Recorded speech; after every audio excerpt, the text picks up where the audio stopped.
Jeigu reikėtų rinktis tik vieną maisto papildą, kurį vartojat, tai patarčiau pasirinkti mumijų. Tai yra vienintelis maisto papildas, kur fiziškai jaučiu poveikį ir skirtumą. Man labiausiai pasijautė per energijos kiekį. Tiesiog atsirado daugiau energijos daryti dalykus, lengviau keltis, geriau pradėjau miegoti ir panašiai.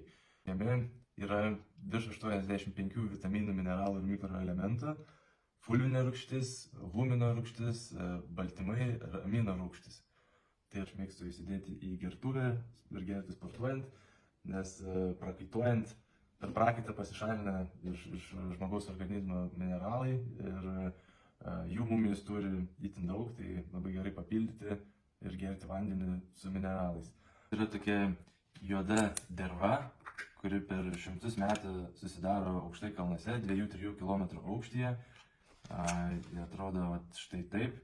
Čia yra be jokių priedų, mumijos tiesiai iš kalnų, tik tai yra išplautas uolienas ir išdžiovinta saulėje ir atgaunant tokią masę, kuri prie didesnių temperatūrų skystėja, įdėjus į šaldytuvą sukietėja, gali pavirsti beveik į akmenį. Tai yra labai unikali gamtoje susidariusi kombinacija, natūraliai susiformavusi fulvinės rūgšties ir gausybės mineralų ir mikroelementų, kurių mumijos turi virš 85.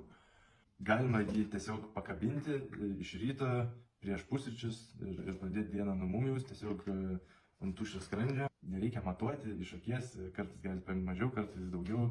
Irgi nėra didelio skirtumo, pajusti kiek norisi. Saugus papildas, jo perdozuoti praktiškai neįmanoma, nėra jokių duomenų, kad kažkas būtų kažkada perdozavęs. Tai yra beveik visi reikalingi mineralai žmogui.